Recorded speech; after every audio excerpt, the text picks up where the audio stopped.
पहले चरण का चुनाव खत्म हो चुका है पश्चिम बंगाल में। दूसरे चरण का चुनाव अभी बाकी है, 29 अप्रैल को होना है। आप ये कह रहे हैं कि जैसे ही चुनाव खत्म होगा मई से पेट्रोल डीजल के दाम बढ़े हुए होने वाले हैं। 100% और कोई उपाय ही नहीं।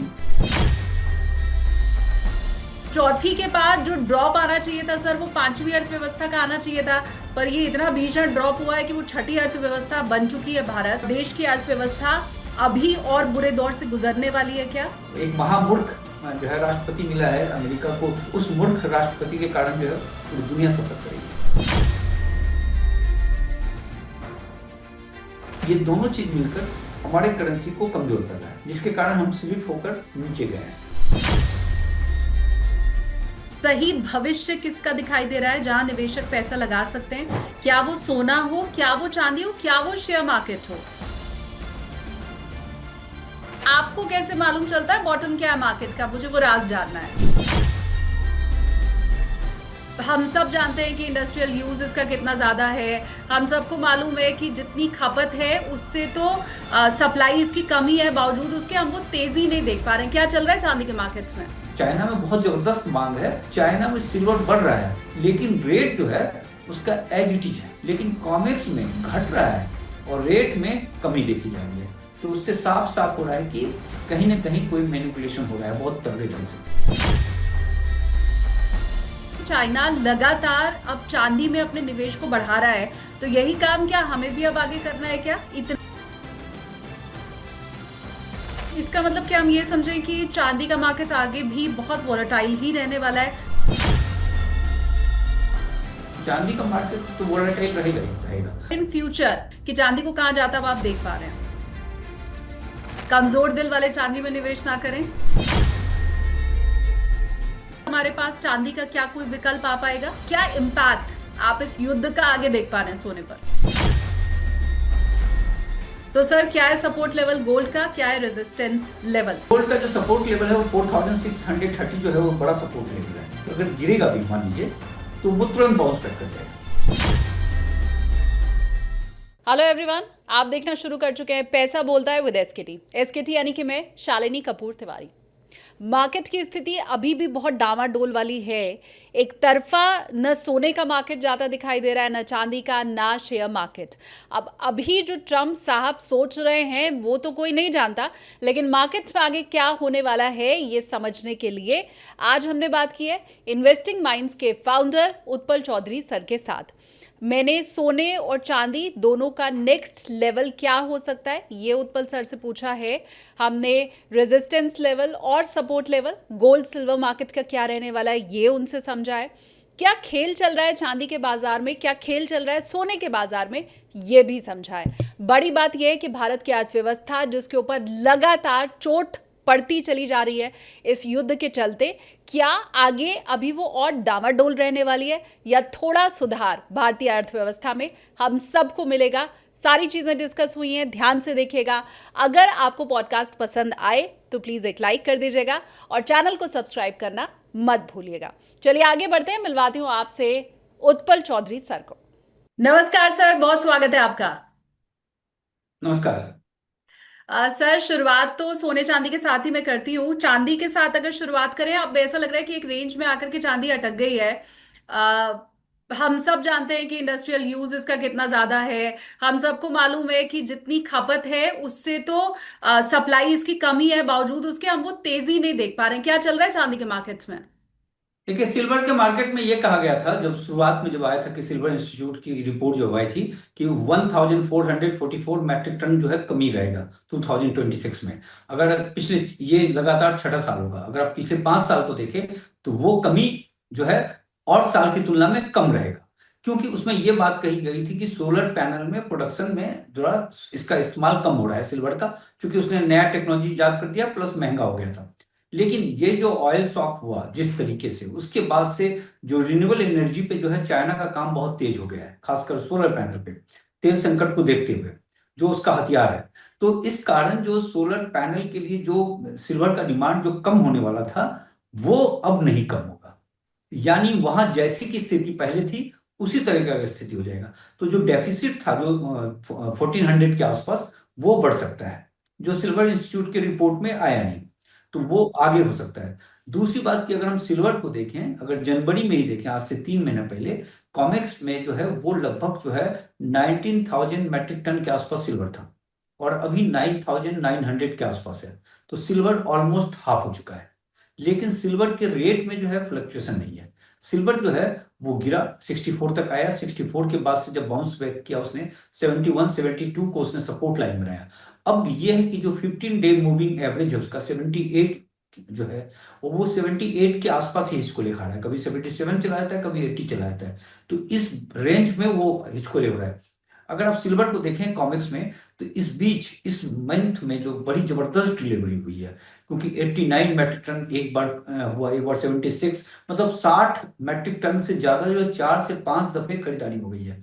जब इतनी बड़ी खरीदारी होती है और ये देखते हुए कि कॉमिक्स में सिल्वर है नहीं, तो ऐसे में उसके रेट में बड़ा तेज इजाफा होना चाहिए था, लेकिन वो देखा नहीं जा रहा है। साथ में एक चीज देखा जा रहा है कि चाइना और इसके बीच जो $10 से $12 का जो फर्क है, तो वो खबर उभर कर सामने आ रही है कि चाइना में वो बेच दे रहा है, और यहाँ अमेरिका में जो है खरीद ले रहा है, कॉमेक्स में खरीद ले रहा है। तो जिसके कारण जो ये 89 और तमाम जो देखा गया 60 से ऊपर, वो हम्म। उसी तरीके की खरीदारी लग रही है। तो वहां $10 का इसको फायदा हो रहा है। अब ये $10 का फायदा है, जब इतना बड़ा चंक खरीदेगा तो सिल्वर के प्राइस में बढ़ोतरी हो जाएगी। तो सिल्वर का जो प्राइस, जो $10 चाइना के साथ जो फर्क है, वो घट सकता है। अब वहां पे जो चीजें देखी जा रही है वो मैनिपुलेशन देखा जा रहा है, क्योंकि पहले डेरिवेटिव्स मार्केट के जरिए मैनिपुलेट किया जाता था, सिल्वर के प्राइस को नीचे रखा जाता था, और उसमें शॉर्ट करके तमाम चीज, फर्जी शॉर्ट भी किया जाता था, और इसके जरिए रेट को कंट्रोल किया जाता था। अब क्या होगा कि फिजिकल का मांग जिस तरीके से बढ़ा, आम जनता भी खरीदारी करने लगी, सब लोग खरीदारी करने लगे, तो अब वो डेरिवेटिव्स में काम नहीं हो रहा था। लेकिन सिल्वर के रेट में ये जो कॉमिक्स में जो 5-6 बड़े बैंक हैं जो सिल्वर पे मोटा काम करते हैं, उनके साथ ये देखा जा रहा है कि एक खरीद रहा है दूसरा बेच रहा है, एक खरीद रहा है दूसरा बेच रहा है। तो इस तरीके से वो आपस में मिलकर ऐसा प्रतीत हो रहा है कि जो है वो रेट को कंट्रोल कर रहे हैं, क्योंकि हम्म। एक ने बेचा, दूसरे ने खरीदा, दूसरे ने खरीदा तो एक ने बेचा। इस तरीके से रेट वहीं पे मैनेज हो जा रहा है, और रेट मैनेज होकर उसमें से फिर जो है जो भी 60 टन 70 टन 80 टन जो है वो निकल जा रहा है। तो ये चीज देखा जा रहा है कि एक मैनिपुलेशन वहां पे देखा जा रहा है। नहीं तो जिस तरीके से कॉमिक्स में घटा है उसमें तेज बढ़ोतरी हो जानी चाहिए थी। हम्म। क्योंकि अगर आप एक और। चाइना चाइना को देखें, चाइना में जो है वो 500 मैट्रिक टन के आसपास सिल्वर हो गया था, और वहां जो है चाइना ने बहुत जबरदस्त एक्सपोर्ट किया सिल्वर का। साथ में उन्होंने क्या किया कि कॉपर प्रचुर मात्रा में निकालने के लिए उसने कॉपर निकाला। तो कॉपर निकालने में उसको फायदा हो रहा था कि कॉपर से उसको सल्फ्यूरिक एसिड मिल रहा था, और सल्फ्यूरिक एसिड महंगा दाम पे बिकता है। और जब सल्फ्यूरिक एसिड के चक्कर में कॉपर निकला बहुत तेज, कॉपर जब निकला तो उससे सिल्वर भी निकलता है, बाय प्रोडक्ट है, तो सिल्वर भी निकल गया तेज, और दूसरा वो एक्सपोर्ट भी कर रहा था सिल्वर का। तो वहां सिल्वर जो चाइना में बहुत जबरदस्त मांग है, ये देखते हुए कि पहले 1000 मैट्रिक टन से घटता हुआ जो है वो 500 मैट्रिक टन के आसपास आ गया था, अब बढ़ोतरी होते हुए वो 1100 मैट्रिक टन के आसपास चला गया है। तो चाइना में सिल्वर बढ़ रहा है, लेकिन रेट जो है उसका एज इट इज है। रेट में वहां बढ़ोतरी ही देखी जा रही है, जो जो है $10 से $12 का फर्क है, लेकिन कॉमिक्स में घट रहा है और रेट में कमी देखी जा रही है। तो उससे साफ साफ हो रहा है कि कहीं ना कहीं कोई मैनिपुलेशन हो रहा है बहुत तगड़े ढंग से। हम्म। एक और आंकड़ा जब मैं देख रही थी सर, तो मैंने पाया कि हम पहले ये सुन रहे थे कि कैसे जितने सेंट्रल बैंक्स हैं वो गोल्ड में इन्वेस्ट कर रहे हैं, चाइना अब सिल्वर में इन्वेस्ट बढ़ाता चला जा रहा है, ज्यादा सोने की जगह। पिछले महीने 836 टन चांदी का आयात किया गया चाइना में, और मार्च के लिए 10 साल का जो औसत है 306 टन का, उससे बहुत ज्यादा है। मैं समझना ये चाह रही हूँ कि चाइना लगातार अब चांदी में अपने निवेश को बढ़ा रहा है, तो यही काम क्या हमें भी अब आगे करना है क्या? इतना भविष्य उज्जवल चांदी का है कि हमें भी अब चांदी में क्या निवेश बढ़ाते चले जाना है? बिल्कुल।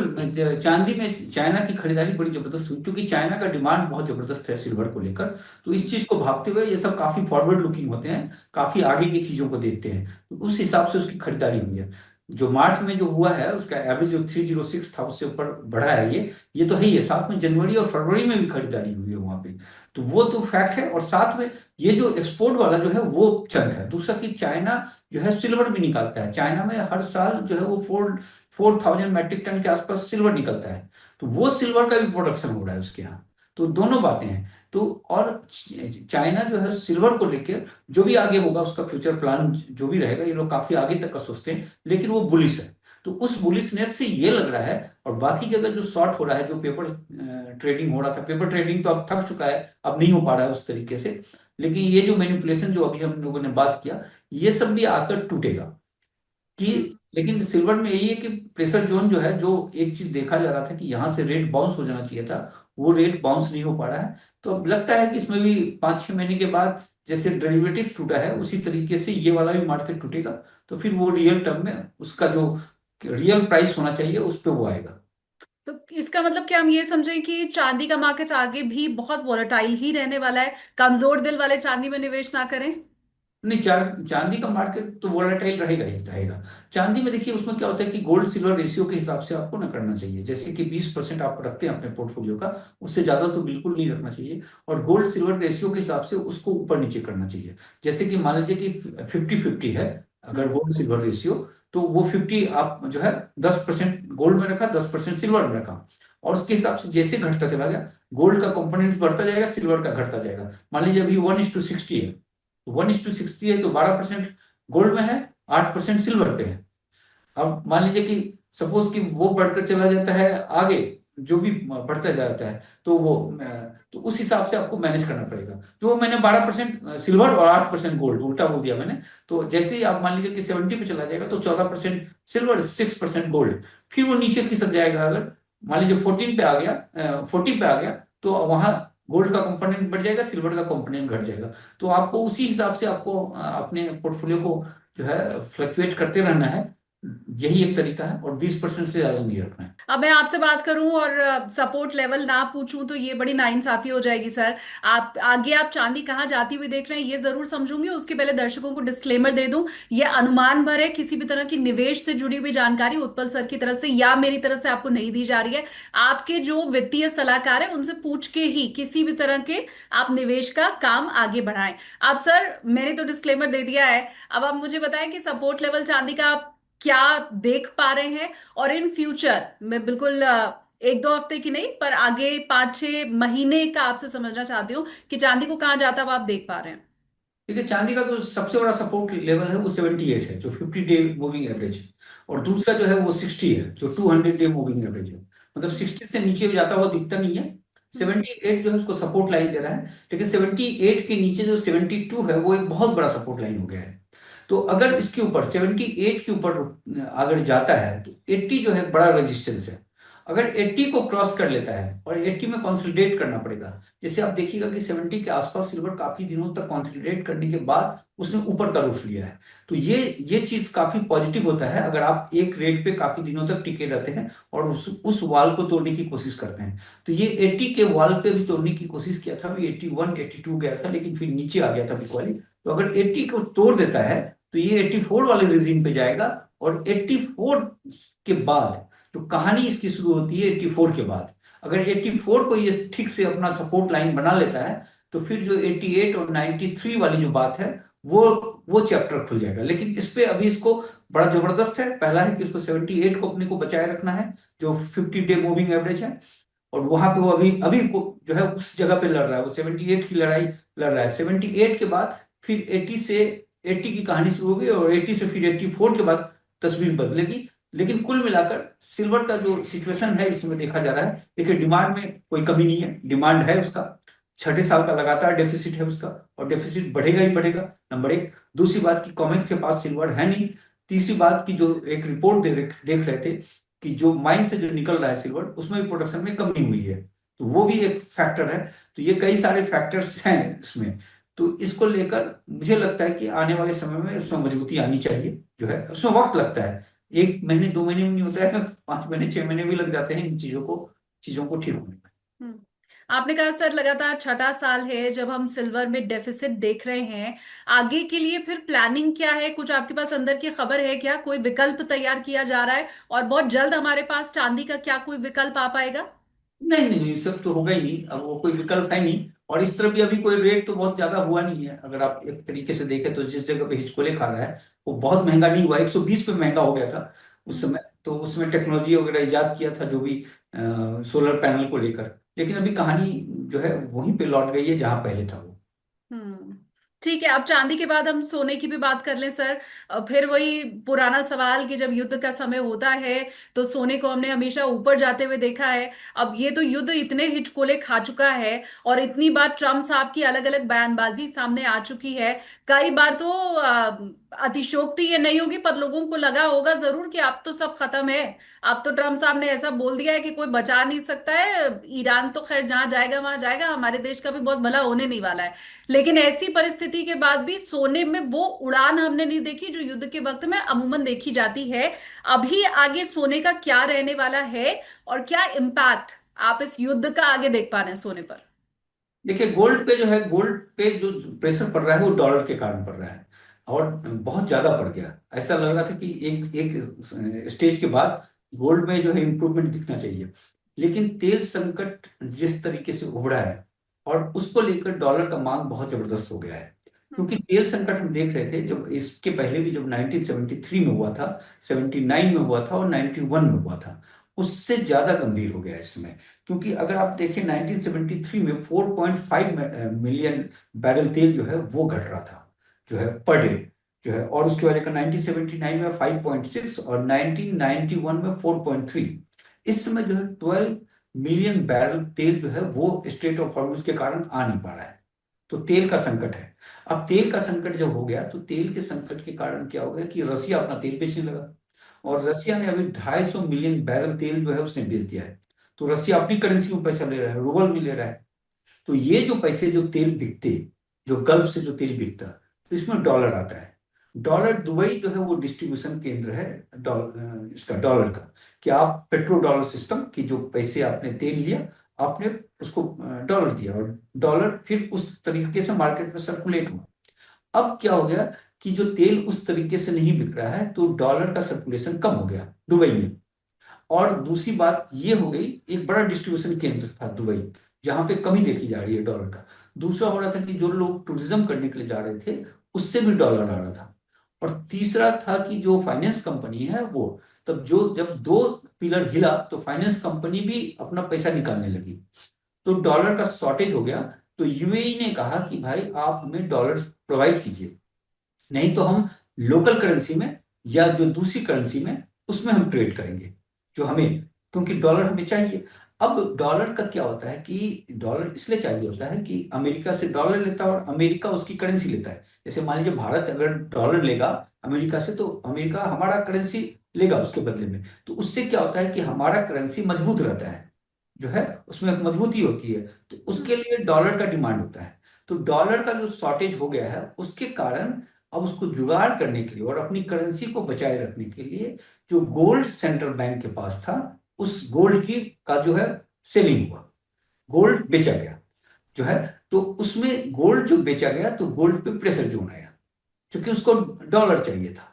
तो इस चक्कर में, और दूसरी बात की, जो आप पहले तेल ले रहे थे 60 डॉलर में ले रहे थे, अब वो तेल जो 100 डॉलर में ले रहे हैं। तो आपको स्वाभाविक सी बात है कि डॉलर ज्यादा देना पड़ रहा है। और बाकी पेट्रोल डॉलर की पूरी कहानी मैंने आपको बताई।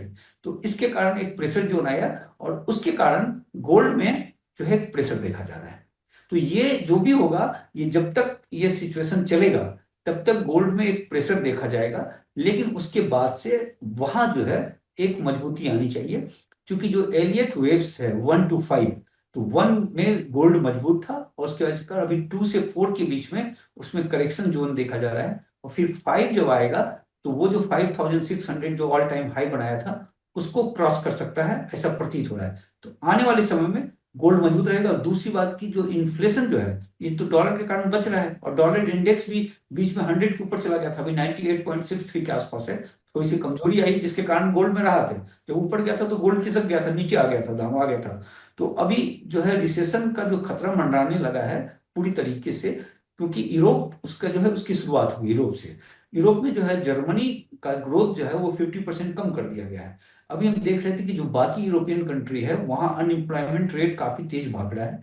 और दूसरी बात की, जो गैस के कारण जो है उस पर बहुत जबरदस्त बर्डन पड़ रहा है, और यूके यूके की भी हालत खराब हो रही है। तो कुल मिलाकर वहां जो रिसेशन वाली जो बात है, रिसेशन तो नहीं, लेकिन रिसेशन से पहले वाला जो स्टेज होता है जहां से अलर्ट मोड आ जाता है, वो चीज रिफ्लेक्ट होने लगा है। तो वो चीज जब रिफ्लेक्ट होगा तो वो गोल्ड पे जो है मजबूती आएगी। दूसरी बात क्या हो गया कि जो फेड जो है वो इंटरेस्ट रेट कट करने वाला था, जो कि ट्रम्प का दबाव था। लेकिन जो उसके जो अभी वार्स का जो इंटरव्यू हुआ था, जो उसमें उन्होंने कहा कि हमें ट्रम्प की तरफ से कुछ नहीं कहा गया है कि हम इंटरेस्ट रेट कट करें। तो इंटरेस्ट रेट अगर कट नहीं करता है तो गोल्ड में मजबूती उस तरीके से नहीं लौटती है तमाम चीज, क्योंकि इंटरेस्ट रेट कट करेंगे तो गोल्ड में मजबूती आता है। तो वो सब मिलाकर अभी कुल मिलाकर इसलिए जो जो एलियट वेव 2 to 4 हमने कहा कि वो रिज्यूम में रहेगा। लेकिन ये चीजें निकलेंगी और थोड़े समय के बाद जो वेव 5 पे जाने के बाद गोल्ड में मजबूती लौटेगी। गोल्ड वैसे भी मजबूत है, इसमें गोल्ड कमजोर नहीं है, लेकिन थोड़ा ज्यादा मजबूत हो जाएगा, वो देखा जा रहा है। एक रिपोर्ट का यहाँ पर मैं जिक्र करना चाहूंगी। पीटर शिव की तरफ से गोल्ड को लेके भविष्यवाणी की गई है। उन्होंने कहा है अंतर्राष्ट्रीय बाजार में सोने की कीमत $5,000 और उसके बाद $6,000 होने की तरफ आगे फिलहाल बढ़ता हुआ गोल्ड दिखाई दे रहा है। ये एक आधार तैयार हो रहा है। आपने भी लगभग वही बात अभी कही है। अब मैं ये समझना चाहती हूँ कि आपने जो 5,600 बोला, या पीटर शिफ अगर 5,000 फिर उसके बाद 6,000 की बात कर रहे हैं कि ये तो उसके लिए मजबूत आधार सोना तैयार करता हुआ दिखाई दे रहा है, तो ये होगा कब तक, अनुमान क्या है? देखिए, इसमें जो जितने लोगों ने बताया है, पीटर शिव के साथ साथ मॉर्गन ने भी कहा है, बाकी लोगों ने भी कहा है, सब दिसंबर 2026 तक बता रहे हैं। देखिए, अभी स्विस बैंक यूबीपी का एक रिपोर्ट आया था सामने, क्योंकि हम्म। जब गोल्ड की जो खरीदारी हो रही थी वो 3 साल से लगातार 1000 मैट्रिक टन के ऊपर सेंट्रल बैंक खरीद रहा था। 2025 में वो 860 मैट्रिक टन के आसपास खरीदा, कम खरीदा, 10-15% कम खरीदा। उसके बाद से अभी जो है जनवरी फरवरी मार्च में जो है बिकवाली हो गया सेंट्रल बैंक की तरफ से डॉलर के चक्कर में। तो ये देखा जा रहा था कि एक कैलकुलेशन उभर कर सामने आ रहा था कि इस बार सेंट्रल बैंक की बाइंग कम होगी और वो 8,200 जो है मैट्रिक टन के आसपास, जो है 820 मैट्रिक टन के आसपास खरीदेगा। 8,200 बोल दिया था गलती से, 820 मैट्रिक टन के आसपास खरीदेगा। तो वो चीज अब यूबीपी का रिपोर्ट आया है कि जैसा अभी जो चीजें उभर रही हैं, जिस तरीके से डॉलर का डोमिनेंस कम हो रहा है, डॉलर के कारण जो गोल्ड का वेटेज बढ़ेगा और सेंट्रल बैंक जो है फिर जब सेकेंड हाफ होगा तो सेंट्रल बैंक गोल्ड खरीदेगा, क्योंकि तेल का मामला जैसे ही थोड़ा सा ठंडा होगा तो सेंट्रल बैंक की बाइंग जबरदस्त आएगी गोल्ड में। और वो उनका कैलकुलेशन के हिसाब से 960 मैट्रिक टन के आसपास गोल्ड खरीदा जा सकता है। तो अगर 960 मैट्रिक टन गोल्ड खरीदा गया तो जो 6,000 वाला जो मार्क कहा जा रहा है सब द्वारा, उसको क्रॉस कर सकता है। उसमें कोई बड़ी बात नहीं है अगर इतनी खरीदारी हो गई तो, क्योंकि सेंट्रल बैंक की खरीदारी जो है वो मार्केट में मोमेंटम लाता है और आम आदमी तभी खरीदता है जबकि मोमेंटम देखा जाता है। तो वो एक पॉजिटिव चीज जाता हुआ दिख रहा है इस वक्त जो है। बाकी सब कुछ डिपेंड करेगा कि ईरान वाला लड़ाई किस तरीके से ठंडा होता है। हालांकि ठंडा तो हो ही गया, ट्रम्प तो ठंडा हो ही चुके हैं, अपनी इज्जत बचाने की कोशिश कर रहे हैं। अब वो देखते हैं कब तक जो है उसकी इज्जत बचती है, उस पर निर्भर करता है। क्या सेंट्रल बैंक की गोल्ड वाली बाइंग कभी भी इसके बाद रुकने वाली है? क्योंकि हम सबको पता है कि डी डॉलराइजेशन युद्ध जैसे ही खत्म होगा और स्पीड से बढ़ने वाला है। अभी खुद सेंट्रल बैंक को गोल्ड जरूर बेचना पड़ा, डॉलर की जरूरत है सभी को, लेकिन युद्ध एक बार जहां शांत होगा, वापस जो अनुमान है वो यही है कि सेंट्रल बैंक अपना जो सोने का भंडार है वो और ज्यादा बढ़ाने वाले हैं। तो ऐसी स्थिति में अभी तक हमने सोने को जो बढ़ते हुए देखा है, क्या भविष्य में ये डेकेड के अंत तक की अगर मैं बात करूं, स्पीड या ग्राफ सोने के ऊपर जाने का और बढ़ेगा? बिल्कुल बढ़ेगा। इसलिए बढ़ेगा क्योंकि सारा खेल डॉलर के डोमिनेंस का है और चीन फैक्टर है। देखिए, आप ये जो आप देख लीजिए, स्ट्रेट ऑफ हॉर्मुज को जो रोका गया है या जो भी ईरान पे हमला है, आप इसको चीन के पॉइंट ऑफ व्यू से देखिए। पहले उसने क्या किया, टैरिफ लाया, चीन पे लगाया कि चीन का इकॉनमी हिले उससे। चीन ने उसको रेयर अर्थ का वो दिखाया जो है, साउथ कोरिया में वो फिर पीछे बैकफुट पे गया और टैरिफ पे उसने जो है रिलैक्सेशन दे दिया। अब इसको मालूम है ट्रम्प को कि चीन की जो सबसे बड़ी कमजोरी है वो तेल है, और तेल वो सस्ता तेल लेता है। वो ईरान से सस्ता तेल लेता है और वेनेजुएला से सस्ता तेल लेता था। अब सस्ता तेल लिया तो उसका प्रोडक्शन कॉस्ट कम पड़ता है वहां पे, और जो कंपटीशन का बाजार है, चीन जो है सस्ते में सामान बेचता है, क्योंकि उसका जो मेन फैक्टर जो आ रहा है तेल, वो सस्ते में ले रहा है। तो क्या हुआ कि इसने वेनेजुएला पे पहले उसने जो है ब्लॉक किया उसको, फिर उसके हेड को उठा कर ले गया और अपने कब्जे में ले लिया वेनेजुएला को। तो वेनेजुएला का तेल चीन जाना बंद हो गया, नंबर एक। दूसरी बात कि अब उसको तेल जाने लगा जो है उससे, कनाडा से जाने लगा। कनाडा ने एक पाइपलाइन बिठाया समुद्र में, और उसके जरिए उसके शिप पे भरा जाने लगा और वहां से जाने लगा। तो उसमें फिर उसने पनामा वाला हंगामा किया कि पनामा से उसका शिप बहुत ज्यादा जाता है, उसके कारण हंगामा किया, लेकिन कनाडा उसकी बात माना नहीं। और अब जो है ईरान से जब तेल जाने लगा तो ईरान का पूरा खेल हुआ, स्ट्रेट ऑफ हॉर्मुज को जो ब्लॉक किया कि वहां से चीन को तेल ना जाए, क्योंकि 90% तेल जो है ये उसका जाता है, जो खर्ग आइलैंड से तेल निकलता है। 7 मिलियन बैरल तेल निकलता है, लेकिन अभी 1.8 मिलियन बैरल के आसपास निकल रहा था। वो तेल 90% चीन को चला जाता था। तो चीन को रोकने की कोशिश किया।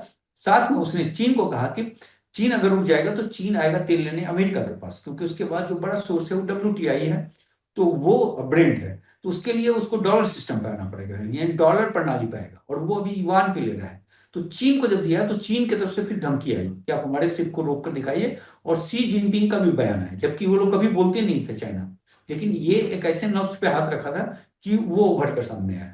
तो ये सारी लड़ाई जो है उसको लेकर है। और चीन को मालूम है कि जो देखिए पेट्रो डॉलर हिल चुका है पूरी तरीके से। दूसरी बात कि ईवान जो है, हालांकि अभी डॉलर की तुलना में कुछ भी नहीं है, 58% डॉलर का डोमिनेंस है, 5% ईवान का डोमिनेंस है। लेकिन जो आप फ्यूचर को देखिए आगे बढ़ते हुए, और देखिए देखिए चीन का जो ग्रोथ रेट है वो 4% से ऊपर है, 5% के आसपास है। वो वेरी करता रहता है 4.5 से 5 के बीच में। और अमेरिका का ग्रोथ रेट जो है 2% है। तो और दोनों के बीच में ये 30 ट्रिलियन डॉलर का इकॉनमी है, और चीन जो है 20 ट्रिलियन डॉलर का इकॉनमी है। तो अगर आप इस पॉइंट ऑफ व्यू से देखें तो 2035 में जो है चीन जो है वो अमेरिका की इकॉनमी से बड़ा इकॉनमी हो जाएगा, सिर्फ 10 साल के अंदर में, जिस तरीके से उसका ग्रोथ रेट है। तो उस ग्रोथ रेट को रोकने के लिए, और चीन अमेरिका से बड़ा ना हो, इसको रोकने के लिए सारा चाल चल रहा है। तो अब ये चीज जो है, ये जो मूव है, ये अमेरिका को भारी पड़ता जा रहा है। और एक चीज देखिएगा कि चीन जो है लगातार 17 महीने से गोल्ड खरीद रहा है। तो गोल्ड जो है वो एक मजबूती देगा तमाम दुनिया के सेंट्रल बैंक को, तमाम करेंसी को। इसलिए गोल्ड का बाइंग नहीं रुकेगा, कम से कम 2030 तक तो रुकना नहीं चाहिए, ऐसा लग रहा है। अब सर गोल्ड का भी आप मुझे सपोर्ट लेवल और रेजिस्टेंस लेवल बता दीजिए। डिस्क्लेमर फिर से वही है कि भैया ये कोई आपके लिए निवेश से जुड़ी हुई जानकारी नहीं है, मैं बस अनुमान और कहाँ जाने वाला है सोने का भविष्य वो उत्पल सर से पूछ रही हूँ। तो सर क्या है सपोर्ट लेवल गोल्ड का, क्या है रेजिस्टेंस लेवल? गोल्ड का जो सपोर्ट लेवल है वो 4630 जो है वो बड़ा सपोर्ट लेवल है, और ऊपर जो है 5000 जो है वो एक बड़ा रेजिस्टेंस है। तो उसको क्रॉस करता है तो उस पर डिपेंड करता है। नीचे अगर आप जाएगा, अगर 4600 से नीचे 30 से नीचे जाता है, तो फिर 4500 जो है वो एक बहुत बड़ा सपोर्ट लाइन है गोल्ड का। देखिए गोल्ड में जो है, जो गोल्ड में बहुत तेज अगर गिरेगा भी मान लीजिए, तो वो तुरंत बाउंस बैक कर जाएगा। गोल्ड जो है जैसे गिरा था बीच में, उसमें हॉकी स्टिक बन गया था, और उसके कारण एक तेज शार्प डिक्लाइन आया, 4100 तक गया, और फिर वो तुरंत बाउंस बैक कर गया। तो गोल्ड के साथ है कि गोल्ड बाउंस बैक कर जाएगा, बहुत जल्द बाउंस बैक कर जाएगा। तो लेकिन जो भी है यही एक सपोर्ट और रेजिस्टेंस है इस वक्त। तो 5000 का रेजिस्टेंस अगर टूटता है तो फिर वो आगे का मूव लेता है। ठीक है सर। अब थोड़ा हम बात कर लेते हैं क्रूड ऑयल की भी, क्योंकि मुझे लगता है हर देश की अर्थव्यवस्था तो अभी फिलहाल उसके ऊपर ही टिकी हुई है। दर्शकों को ये बात मालूम ही होगी कि चौथी बड़ी अर्थव्यवस्था भारत, और अग्रसर हम थे तीसरी बड़ी अर्थव्यवस्था बनने की ओर। लेकिन दुर्भाग्यवश भारत अब छठी अर्थव्यवस्था विश्व की बन चुका है। तो चौथी के बाद जो ड्रॉप आना चाहिए था सर वो पांचवी अर्थव्यवस्था का आना चाहिए था। पर ये इतना भीषण ड्रॉप हुआ है कि वो छठी अर्थव्यवस्था बन चुकी है भारत। और हम सब जानते हैं कि इसके पीछे बहुत बड़ी वजह है रुपए का कमजोर होना।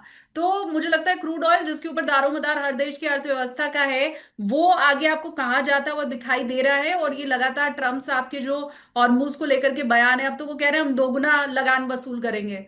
कैसे नहीं दोगे? जो देश से ईरान नहीं ले रहा है उससे हम लेंगे, हमारे जहाज भारत के रोके जा रहे हैं सर। तो फ्यूचर क्या दिखाई दे रहा है? देखिए भारत में संकट तो रहा ही तेल को लेकर, और दूसरी बात हो गया कि तेल को लेकर हम डॉलर देते हैं तो उससे हमारा करेंसी कमजोर हुआ, बट नेचुरल सी बात है। दूसरी बात कि हमने गोल्ड की कोई बिकवाली की नहीं, जो भी 830 मैट्रिक टन के आसपास है, जैसे बाकी सेंट्रल बैंक ने गोल्ड को बेच कर किया, तो वो चीज किया नहीं। हो सकता है सरकार को अभी चुनाव का समय रहा हो कि सरकार ने सोना बेच दिया, कंगाल हो गया, इस टाइप का एक माहौल बन सकता था, तो इसलिए उसको बेचा नहीं। तो जो डॉलर था, डॉलर के जरिए उसने किया। दूसरी बात कि क्या हो गया कि बहुत सारी कंपनियां जो हैं वो भी डॉलर खरीदने लगी। तो ये चीज देखा गया था कि सरकार जो है अपनी करेंसी को मजबूत करने के लिए जब डॉलर को बेच रहा था, तो वो कंपनियां डॉलर खरीद ले रही थी, तो वो प्रयास विफल हो जा रहा था। तो फिर बाद में सरकार ने उसको बोला कि भाई इस तरीके से नहीं करोगे। जब अंकुश का था, तो उस समय जब लुढ़क रहा था तो फिर रुपया थोड़ा सा स्थिर हुआ हल्का सा। और दूसरा क्या हो गया कि रुपया में जो दूसरे वाला जो ये हो गया कि गोल्ड हम लोग इतना प्रचुर मात्रा में खरीद रहे हैं और सिल्वर, तो उसके कारण भी रुपया जाता है। तो भारत पे डबल मार है, एक तो तेल के कारण जो है रुपया डॉलर जा रहा है, दूसरा गोल्ड सिल्वर के कारण जा रहा है। क्योंकि आप देखिए कि गोल्ड जो है 6.5 लाख करोड़ के आसपास खरीदा चला गया था। तो वो चीज जो है, ये दोनों चीज मिलकर हमारे करेंसी को कमजोर कर रहा है, जिसके कारण हम स्लिप होकर नीचे गए हैं जो है। लेकिन मुझे लगता है कि ये बाउंस बैक कर जाएंगे, इसलिए क्योंकि यूके का हालत वाकई में बहुत खराब है जो है। बहुत ही गंदा हालत है उसका। उसका करेंसी भले नहीं गिरा है, लेकिन है उसमें ये चीजें। तो वो चीजें धीरे धीरे, और वहां कोई ऐसा तो है नहीं, गोल्ड वोल्ड की खरीदारी तो इस तरीके से है नहीं जो भारत में लोग खरीदते हैं। तो हम्म। वो एक प्रेशर जोन है, और मुझे लगता है कि वो वापस लौटेगा जो है।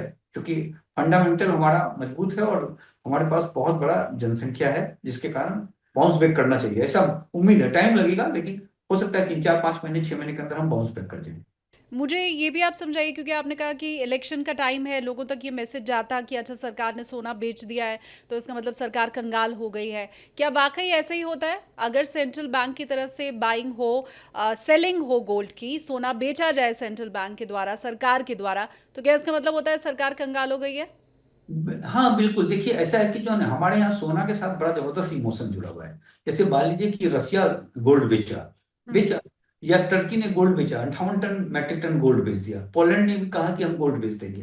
तो वहां क्या होता है कि गोल्ड को जो बेचते हैं, तो शुद्ध बिजनेस के पॉइंट ऑफ व्यू से अपनी करेंसी को बचाना है, अपनी तमाम चीज को करना है, डॉलर को पाना है, उसके लिए आप एक प्रोफेशनल वे में डिसीजन लेते हैं। लेकिन हमारे यहाँ क्या है कि गोल्ड जो है वो बड़ा जबरदस्त जो है वो जुड़ा हुआ है, एक टेबू है गोल्ड, आप कहें। अगर मान लीजिए कि सपोज कि हम और आप भी अपना गोल्ड बेच देंगे जाकर, और हमारे मोहल्ले में पता चल गया कि गोल्ड बेचा है, तो उसको लगेगा कि ये बेकार हो गया है, ये जी। खत्म हो गया है। या जैसे आप कहेंगे कि भाई उसका बिजनेस ठप हो गया था, तो उसकी पत्नी ने उसको गोल्ड दिया और वो अपना बिजनेस खड़ा किया। हाँ तो जी। ये चीज आता है। अब जैसे चंद्रशेखर के समय जो गोल्ड भेजा गया था यहाँ से, तो उसमें ये बात तो कहा जा रहा है ना कि भारत इतना कंगाल हो चुका था कि गोल्ड गिरवी रखा था। तो गोल्ड बेचना, और बीच में एक खबर आ गई थी कि आरबीआई ने गोल्ड बेच दिया बहुत तेज। तो उसको लेकर फिर होने लगा कि भाई भारत की ये स्थिति हो गई कि गोल्ड बेच दिया उसने। तो उसके बाद से इनको क्लियर करना पड़ा कि भाई हम गोल्ड नहीं बेचे हैं, आरबीआई को कहना पड़ा। तो ये जो है कंप्लीटली जो है, और सरकार इस चीज को जानती है। अब यहाँ पे इमोशंस है गोल्ड के साथ जुड़ा हुआ लोगों का, तो वो इमोशंस के कारण जो है वो इस समय उससे बचा गवर्नमेंट। ये चीज तो है। दूसरी बात, जो यहाँ जो नुकसान किया है हमारे एक्सचेकर को, क्योंकि तेल की कीमत जो है वो भाग गई है, तेल महंगा हो गया है। आप $60 में लेते थे, और अभी जो है हमारा जो इंडियन बास्केट जो है वो $123 प्रति इसका पड़ रहा था, बैरल का पड़ रहा था, सबसे महंगा दुनिया का। क्योंकि देखिए तेल जो हम जो देखते हैं, ब्रेंट और WTI जो देखते हैं, वो मई और जून का कॉन्ट्रैक्ट होता है, वो अगला फ्यूचर है। जो स्पॉट में जो मिल रहा था हमें तेल, तो दो तरीके से मिल रहा था। एक तो होता है कि ओमान के जरिए जो सीधे तेल लिया जा रहा था, वो 156 पे जा रहा था। और जो उड़ल तेल जो हो गया रसिया का, वो 103 पे मिल रहा था, और उस पर भी प्रीमियम ले रहा था वो, $10 12 उस पर भी प्रीमियम ले रहा था वो। तो वो महंगा तेल मिल रहा था। तो महंगा तेल भारत ले रहा था, और तो स्वाभाविक सी बात है कि पेट्रोल डीजल जो हम भरवा रहे हैं वो काफी महंगा हो गया है। वो कायदे से 20 से 25 रुपए महंगा तेल है। तो वो जो प्रतिदिन जो नुकसान है भारत सरकार को, वो इलेक्शन के चक्कर में उन्होंने किया नहीं। अब इलेक्शन जिस दिन खत्म होगा, उस दिन शाम को आपको तेल और डीजल सब महंगा मिलेगा। तो हाँ। आप उसको तो अवॉइड कर ही नहीं सकते ना, वो ऑटोमेटिक जो है। तो वो चीज भी जो है इकोनॉमी को नुकसान कर रहा है एक तरीके से। तो ये हम्म। थोड़ा सा, अब चूंकि चुनाव जल्दी खत्म हो और तेल की कीमत बढ़ाया जाए, तो उससे फिर कंट्री जो है, जो सफर कर रहा है, वो लॉस उसको बचेगा। जो कि ये, हालांकि सरकार उस पर गाली पड़ेगी, लेकिन उसमें कुछ किया नहीं जा सकता। उसमें सरकार क्या करेगी जब जब पूरा यही चल रहा है, पूरी दुनिया में चल रहा है, तो कोई कुछ नहीं कर सकता उसमें। ठीक बात। मैं चाहती हूँ आपसे वापस में रिपीट करवाऊं इस बात को कि पहले चरण का चुनाव खत्म हो चुका है पश्चिम बंगाल में। दूसरे चरण का चुनाव अभी बाकी है, 29 अप्रैल को होना है।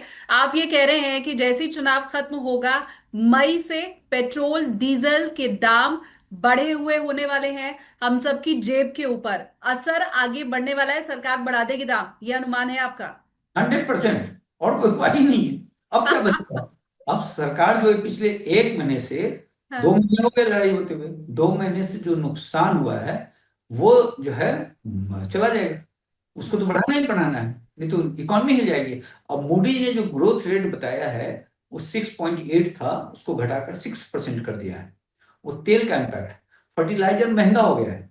दूसरी बात की फर्टिलाइजर में भी जो सब्सिडी देती देंगे वो भी नुकसान होगा, क्योंकि फर्टिलाइजर की कीमत डबल हो गई है ऑलमोस्ट उस पे। तो राइट। वो भी एक चक्कर है। अब सरकार उस किसानों के लिए किस तरीके से फर्टिलाइजर का प्राइस बढ़ाता है, ये सब है। तो काफी जबरदस्त प्रेशर जोन है। ये, और ये कोई इंडिया के लिए नहीं है, पूरे दुनिया के लिए है। पूरी हम्म। दुनिया में जो है ये प्रेशर जोन पे इस समय देख रहा है। और ट्रम्प की एक बेवकूफाना हरकत, एक महामूर्ख जो है राष्ट्रपति मिला है अमेरिका को, अमेरिका की जनता ने गिफ्ट किया है पूरी दुनिया को। तो उस मूर्ख राष्ट्रपति के कारण जो है पूरी दुनिया सफर करेगी। अब मैं ये भी समझना चाहती हूँ सर कि आपने हमें बताया कि यूके की हालत तो खैर खराब है।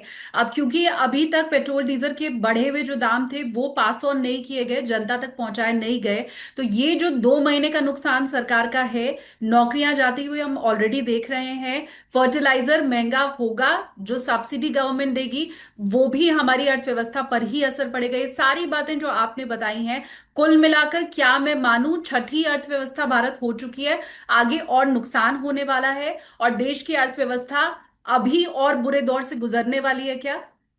देखिए, अर्थव्यवस्था टाइटनेस रहेगा काफी, क्योंकि हमारा ग्रोथ रेट काफी ऊपर था, हम डेवलपिंग स्टेट थे, 7% के आसपास था। तो वो मूडी 6% बोल रहा है, अगर बहुत गंदा गिरेगा तो 5.6 5.8 आ जाएगा। लेकिन हम्म। अब इसका पैरामीटर चेंज हो चुका है, अगर पुराने पैरामीटर से देखेंगे तो ये 5 के आसपास हो जाएगा फिर। तो मतलब ग्रोथ में फर्क तो पड़ेगा, नो डाउट। अब इसमें से सरकार कैसे ओवरकम करती है उस पे जो है वो देखना पड़ेगा, कि इस पे हम्म। किस तरीके से स्टिमुलस के जरिए या तमाम चीजों के जरिए उस पर क्या रहता है सरकार का रोल। वो एक काफी पॉजिटिव है। लेकिन जो हमारे साथ जो एक सबसे पॉजिटिव बात है कि हमारा जो डेट टू कर्ज और जीडीपी का जो रेशियो है वो 80% के आसपास है, 82% के आसपास है, जो कि राहत है। और बाकी दुनिया के अगर तमाम उसको देखें आप, तो जैसे कि अमेरिका 124% के आसपास है, जापान 230% के आसपास है, उसी तरीके से आप यूरोप के ज्यादातर कंट्री जो है वो 100% से ऊपर हैं, यूके को छोड़कर। तो वो चीजें हैं। और यूके भी अभी अभी तक जो बच रहा है वो कर्ज और जीडीपी का रेशियो उसका कम रहा था, उसके कारण बच रहा है। तो ये जो कर्ज जीडीपी का रेशियो जो है ये जो है बचा लेगा, लेकिन टाइटनेस रहेगा, रिफ्लेक्शन उसका दिखेगा। महंगाई बढ़ेगी, नो डाउट। जब तेल डीजल महंगा हो जाएगा तो सारा खान पान सामान सब महंगा होगा, तो वो उसमें बढ़ोतरी देखी जाएगी, उसमें कहीं कोई दो राय नहीं, उसको टाला ही नहीं जा सकता। ठीक बात। तो इन बदली हुई परिस्थितियों के हिसाब से आपको सबसे सही भविष्य किसका दिखाई दे रहा है जहां निवेशक पैसा लगा सकते हैं? क्या वो सोना हो, क्या वो चांदी हो, क्या वो शेयर मार्केट हो? किस तरह से, किस ढंग से और किस जगह पर आपको लग रहा है कि अभी सबसे मुफीद है इन्वेस्ट करना? देखिए, शेयर बाजार में है क्या कि जब वो सस्ता रहता है तभी आपको खरीदारी करना चाहिए। अभी तो शेयर थोड़ा सा ऊपर उछल गया है। जिस दिन मैंने खरीदारी किया था वो 30 मार्च को किया था मैंने, 19.2 पी पे शेयर बाजार चला गया था। बाईस राइट। हजार दो सौ पे था उस समय। अभी तो 24,000 के ऊपर है, 2,000 पॉइंट्स ऊपर उछल चुका है। तो अगर आप उसी तरीके से बुद्धि लगा के खरीदेंगे तो वैसे मार्केट में, तो वो चीज बढ़िया रहेगा। और आपको हो सकता है कि आने वाले समय में ये फ्लक्चुएशन फिर मिले अगर, तो उसके हिसाब से आपको शेयर बाजार में सस्ता मिले तो खरीदारी करना। इस वाले बाजार में अभी 24,000 की इस अभी वाली परिस्थिति के हिसाब से वो ठीक ठाक रेट है, ना इसको हम महंगा कहेंगे ना सस्ता कहेंगे, ये बीच का रेट है। तो यहाँ पे आपको डिपेंड करता है कि आप शेयर्स को देखकर जो भी होता है, जो उसका 200 डे मूविंग एवरेज के नीचे अगर वो मिलता है फंडामेंटली स्ट्रॉन्ग शेयर्स, और जिसका इम्पैक्ट तेल और इसके कारण कम पड़ेगा, तो ऐसे चीजों को आप खरीद सकते हैं। बाकी गोल्ड जो है वो एवरग्रीन है, गोल्ड मजबूत रहेगा। तो उसमें तो कोई दो राय तो है नहीं। लेकिन एक बात का ध्यान रखिएगा कि गोल्ड सिल्वर में जो आपको ग्रोथ मिलता है, जो परसेंटेज मिलता है, वो कोई 100% आपको मिलने वाला नहीं है। वो 12%, 14%, 15% के ही आसपास मिलेगा, उसी को मानकर चलिएगा। शेयर बाजार में भी उतना ही मिलता है। तो इसका मतलब कि आपको ये अपने मनी को प्रोटेक्ट करना है, तो ऐसे में डाइवर्सिफाई करना चाहिए, शेयर्स को छोड़ना नहीं चाहिए। क्योंकि शेयर्स खरीदने के लिए अगर आपका लंबा होराइजन है तो इससे बेहतरीन कोई मार्केट नहीं हो सकता। क्योंकि जैसे मैंने आपको बताया कि मैंने 30 मार्च को जब खरीदा, 19.2 पीई था, तो उसके बाद मैंने ये सोचा कि यहाँ से कितना गिर सकता है, 18.6 पीई हो सकता है ज्यादा से ज्यादा। क्योंकि 17.6 पीई जो है वो कोविड काल में हुआ था, जबकि सब लोग सोच रहे थे कि दुनिया बर्बाद हो जाएगी, डर जाएगा और तमाम चीज जाएगा। उस दिन भी मैंने खरीदा था कोविड में, 17.6 के पी पे भी खरीदा था। मैंने ये सोचा कि दुनिया जब बर्बाद ही हो जाएगी तो पैसा घर में रख कर क्या करना है, खरीद लेते हैं। तो वो खरीद लिया था। शानदार। तो इस बार जो है 19.2 के पी पे मैंने सोचा कि यहाँ से गिरेगा तो कितना गिरेगा, 18.6। तो जो मेरे पास पैसे थे 50% लगाया हमने। 50% इंतजार कर रहा था कि वो मिले मौका, लेकिन मिला नहीं मौका, ऊपर भाग गया। तो वो चीजें हैं, तो आपको खरीदारी करनी पड़ती है। आप देखिए, बाजार में, शेयर बाजार में यही होता है कि जब डरे लोग तो आपको खरीदारी कीजिए, और मार्केट को टाइम कभी मत कीजिए। कोई टाइम नहीं कर सकता। वॉरेन बफे साहब टाइम जो है वो इतने बड़े कैश पे बैठे हुए हैं पिछले 3 साल से। ये उनके दिमाग में रहा होगा कि बाजार गिरेगा, लेकिन गिरा नहीं। और जो 3 साल में जितना भाग गया मार्केट, अगर वो 30% भी भाग गया, तो अब मार्केट गिरेगा भी तो कितना गिरेगा, 30% गिरेगा, तो सही बात बात। बड़ी हो जाएगी। तो ये जो है, इसलिए टाइम वाइम करना नहीं चाहिए आदमी को। अपने पैसे को लगाना चाहिए, सिप के जरिए लगाना चाहिए। जितना पैसा लगा रहे हैं, आपको अगर पहले एक बार में लगाते थे, उसको 5 बार में लगाइए, लेकिन लगाइए, छोड़िए मत बाजार। मार्केट को टाइम नहीं करना चाहिए, वो बात तो ठीक है सर, लेकिन मुझे लगता है ये राज तो आज आप बता ही दीजिए। कहते हैं कि कोई टॉप पे बेच नहीं पाता है, कोई बॉटम पे खरीद नहीं पाता है। फिर आपके अंदर वो कौन सा जादू है कि हर बार बॉटम क्या रहेगा, आप लो पे कैसे हर बार खरीद लेते हैं? अभी भी आप कह रहे हैं कि आपने 30 मार्च को खरीद लिया, 22,000 पे उस दिन मार्केट था। अब तो निफ्टी 24,000 हो गया है। कोविड टाइम में भी आपने कहा कि आपने बिल्कुल लोएस्ट प्राइस पे खरीदा, तो आपको कैसे मालूम चलता है बॉटम क्या है मार्केट का? मुझे वो राज जानना है। देखिए, वो उसमें ना वो चांस की बात भी होगी।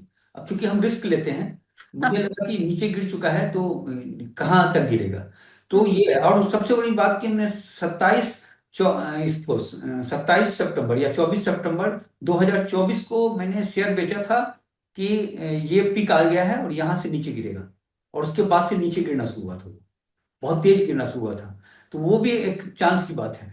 लेकिन वो देखिए, ऐसा होता है कि कुछ ना वो एक तो जो टेक्निकल चार्ट वार्ट तो कुछ नहीं होता है। वो आदमी चूंकि 32 साल से शेयर बाजार में है, तो एक ना वो जो क्या बोलते हैं, इंट्यूशन टाइप का हो जाता है। वो देखने के बाद, चीजों को देखने के बाद लगता है कि इसके नीचे और क्या जाएगा। और उसमें हाँ। रिस्क रहता है, चूंकि आपको तब रिस्क लीजिए कि जब आप जो है एक अपना इमरजेंसी फंड रखिए और तमाम चीज रखिए। तो उससे नीचे, अगर मैंने कहा ना कि अगर उससे नीचे जाता तो 19.6 के बाद कितना जाता, 18.6 जाता। 18.6 से भी नीचे जाता तो कितना था, 17.6। क्योंकि मैंने आधार बनाया कि कोविड काल में जब दुनिया खत्म हो रही थी, ये कह रहे थे लोग कि सब लोग मर जाएंगे, कोई नहीं बचेगा, तब 17.6 गया था। तो दुनिया तो खत्म नहीं हो रही है ईरान के इससे, तो कितना गिरेगा। अगर मान लीजिए कि गिर भी जाता, तो हम्म। 10% और गिरता वहां से। क्योंकि जब मार्केट ऊपर से गिर चुका है इतना, तो और 10% गिर जाता तो हमें क्या फर्क पड़ता, 10% के बाद तो बाउंस बैक करता ना। जी। 10% के बाद वो और नहीं गिरता, वो वहां से रिवर्स मारता। हम्म। तो हम जहां खरीदते, उस जगह पे फिर वो वापस आ जाता, तुरंत वापस आ जाता है। तो इसलिए उसमें आपको चांस लेना पड़ता है। नहीं तो ऐसे घर पे ही बैठे रह जाएंगे सोच सोच के फिर। ठीक है। धन्यवाद सर। हमने क्रूड ऑयल पे भी चर्चा कर ली, गोल्ड एंड सिल्वर में भी आपका मैंने क्या अभी आप लेवल देख पा रहे हैं वो भी हमने सब चर्चा कर ली है। बहुत शुक्रिया सर हमारे साथ जुड़ने के लिए। उम्मीद मैं कर रही हूँ कि आज वाली जो इंट्यूशन मैंने आपकी जानी है, मार्केट उस हिसाब से ही आगे बढ़े, ताकि जो मेरे व्यूअर हैं उन्हें थोड़ा फायदा मिल सके। Thank you so much sir.